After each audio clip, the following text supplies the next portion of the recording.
Hello my friends. Welcome back to Eclis Academy. Today, we're taking a close look at laboratory apparatuses and their uses. These tools are essential for conducting safe and accurate experiments. So let's start with the beaker. It's a versatile container used for mixing, heating, and holding liquids. Beakers come with volume markings, but remember, they're not for precise measurements. Next, we have the test tube, perfect for small-scale reactions. Always use a test tube holder when heating to avoid burns. Number 3. Bunsen burner.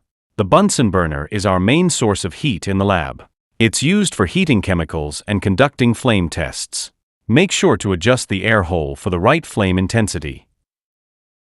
Number 4. Graduated cylinder. Also, it is known as measuring cylinder. When accuracy is key, use the graduated cylinder to measure liquids.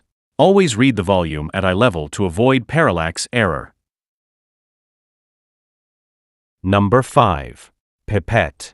The pipette is essential for transferring small, precise volumes of liquid. It's commonly used in titration experiments.